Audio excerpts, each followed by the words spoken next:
امید ہے کہ آپ سب لوگ خیریت سے ہوں گے۔ آج کی اس ویڈیو کے اندر میں آپ کو بتاؤں گا کہ متحدہ عرب امارات اور اسرائیل کے مابین دفاعی تعاون کب شروع ہوا، ایک فلسطینی رہنما کا متحدہ عرب امارات میں قتل اور اس نے کیا رول پلے کیا اس ڈیل میں جو حالیہ دنوں میں ہم نے دیکھی کہ منظر عام پہ آئی۔ اس کے علاوہ کس قسم کے دفاعی تعلقات ہیں متحدہ عرب امارات کے اسرائیل کے ساتھ۔ سعودی عرب کے حوالے سے اسرائیل نے اسی برس کے شروع میں کیا بیان دیا تھا، اور یہ اور مزید تفصیلات اس ویڈیو کے اندر ہوں گی، اور جو بھی تفصیلات میں آپ کے ساتھ شیئر کر رہا ہوں وہ تمام کی تمام تفصیلات انٹرنیٹ پہ موجود ہیں، گوگل پہ موجود ہیں، آپ خود بھی تحقیقات کر سکتے ہیں، اس حوالے سے سرچ کر سکتے ہیں کہ اگر میں یہ کہوں کہ یہ جو حالیہ ڈیل ہوئی ہے اسرائیل اور متحدہ عرب امارات کے درمیان، اس کی بنیاد ہی فلسطینیوں کے خون کے اوپر رکھی گئی ہے، تو وہ غلط نہ ہوگا۔ یہ کیسے ہے، میں اس کی تفصیلات آپ کو بتاتا ہوں۔ اس کے لیے ہمیں جانا پڑے گا آج سے تقریباً 10 سال پیچھے۔ جنوری 2010 میں حماس کے ایک رہنما محمود المحبوب کا قتل ہوا دبئی کے ایک لگژری ہوٹل میں۔ محمود المحبوب حماس کے اہم رہنما تھے۔ الزام تھا کہ ایران سے جو جدید ہتھیار سپلائی ہوتے ہیں فلسطینی ملیٹنٹس کو، وہ ان کے ذریعے ہوتے ہیں، سپلائی چین کے وہ کمانڈر ہیں، وہ میک شور کرتے ہیں کہ ایران سے جدید میزائل اور دیگر ہتھیار فلسطین تک پہنچیں اور ان ہتھیاروں کے ذریعے پھر اسرائیل کو نشانہ بنایا جاتا۔ محمود المحبوب دبئی کے ایک لگژری ہوٹل میں ٹھہرے ہوئے تھے۔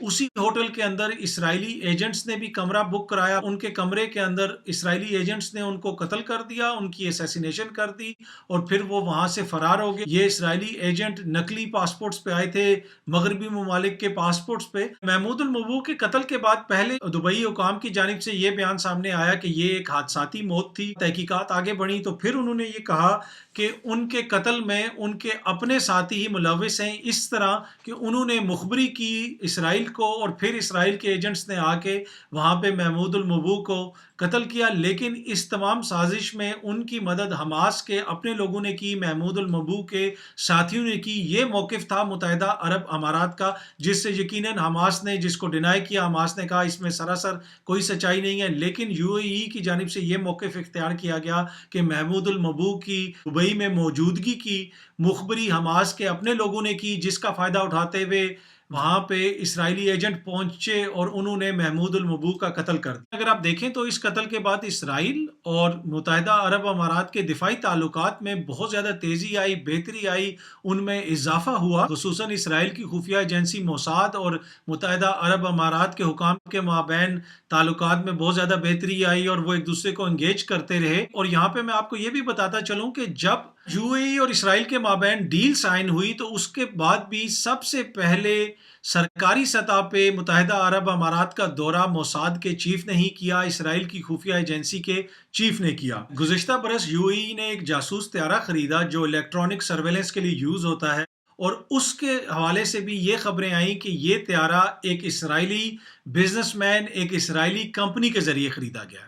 ان دونوں ممالک کے درمیان جو دفاعی تعلقات میں اضافہ ہوا، اس حوالے سے مزید ثبوت ملے پیراڈائز پیپرز میں۔ جیسا کہ آپ کو یاد ہوگا کہ پاناما پیپرز آئے تھے، جن میں پاکستان کے وزیر اعظم نواز شریف اور ان کی فیملی کا ذکر بھی تھا۔ اس کے بعد اسی ادارے نے پیراڈائز پیپر ریلیز کیے تھے، اور ان پیراڈائز پیپرز میں ذکر تھا کہ کس طرح اسرائیل اور یو اے ای کے مابین ڈیلنگ ہوتی رہی، کس طرح تجارت ہوتی رہی، کس طرح دفاعی معاہدے وغیرہ ہوئے، دفاعی ڈیلز ہوئیں۔ اور ان پیپرز کے مطابق یہ جو جہاز گزشتہ برس خریدا تھا یو اے ای نے، یہ اس ڈیل کا فائنل حصہ تھا جو محمود المبا کے قتل کے بعد اسرائیل اور یو اے ای کے مابین ہوئی تھی، ایک بڑی دفاعی ڈیل۔ یہ جہاز جو ہے اس دفاعی ڈیل کا آخری حصہ تھا جو گزشتہ برس یو اے ای کو فراہم کیا گیا۔ اور یو اے ای واحد وہ عرب ملک نہیں ہے جو اسرائیل سے کسی قسم کی تجارت میں ملوث ہے یا وہاں سے دفاعی چیزیں یا جاسوسی کے آلات خریدتا ہے۔ اگر عرب ممالک اور اسرائیل کے مابین تجارت کا ذکر کیا جائے تو Tony Blair institute for global change جو ایک تھنک ٹینک ہے، ان کی تحقیقات کے مطابق اسرائیل اور ان عرب ممالک جن کے اس کے ساتھ تعلقات نہیں ہیں، ان کی باہمی تجارت کا حجم اس وقت تقریباً $1 ارب ہے۔ اور یہ جو تجارت ہے یہ مینلی دفاع سے ریلیٹڈ ہے۔ اسرائیل کا دفاعی تعاون صرف یو اے ای تک محدود نہیں ہے، سعودی عرب کے ساتھ بھی اس کے دفاعی تعلقات کسی سے ڈھکے چھپے نہیں ہیں۔ سعودی عرب بھی اس سے اکوپمنٹ، سیکیورٹی ریلیٹڈ